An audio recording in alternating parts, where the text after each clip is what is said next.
First at 11, a family grieving the loss of a young man to murder is pleading for justice to find the killer. They say that he was at the wrong place at the wrong time. Good evening and welcome to 7 News Detroit at 11. I'm Mike Duffy. And I'm Carolyn Clifford. It has been more than a week since he was gunned down at Jayne Park in Hamtramck. Tonight, 7 News Detroit reporter Abdul Ahad sat down with his friends and brother as they fight for answers.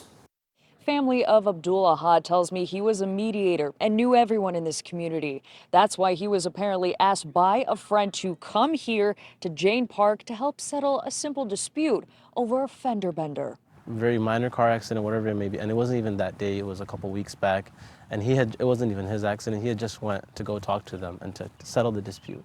24-year-old Abdul Ahad is described as a selfless community activist. Originally from Bangladesh, he knew everyone in this tight-knit community, helping with local elections and volunteering. Abdul was a pillar for the community. So it's a mixture of shock and confusion to learn his life was taken too soon in an act of gun violence. His brother, Mohammed Samad, says Abdul's friend was involved in a minor car accident. It was agreed the two parties involved would meet on the evening of May 25th to settle damages. He knew a lot of people in the community. I assumed he went because he assumed he would have known people from both sides, right? And calm things down. For reasons still not clear, things escalated and became violent between the two parties. One individual was run over, another stabbed, two shot.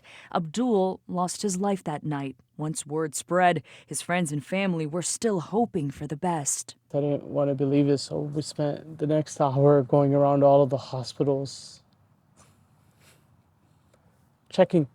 Detroit police tell me the investigation is ongoing, but no one is in custody and no one has been charged. What's your reaction that no one's in custody for what's happened? It's shocking, honestly, you know.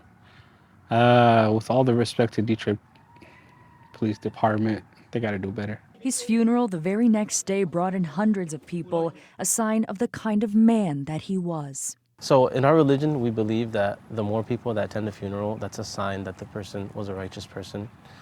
And that it just like touched us, you know. Now his family only has one hope. My parents, my uncle, my family can have some closure on what really happened, and justice needs to be served. And because Abdul was all about giving back, his family has set up a fundraiser in his name where every dollar raised will go towards helping orphans in his home country of Bangladesh. Meanwhile, Detroit police would like to speak to anyone who may have witnessed this. You can do so anonymously by calling Crime Stoppers at 1-800-SPEAK-UP. At Jayne Park, I'm Abdul Ahad, 7 News Detroit.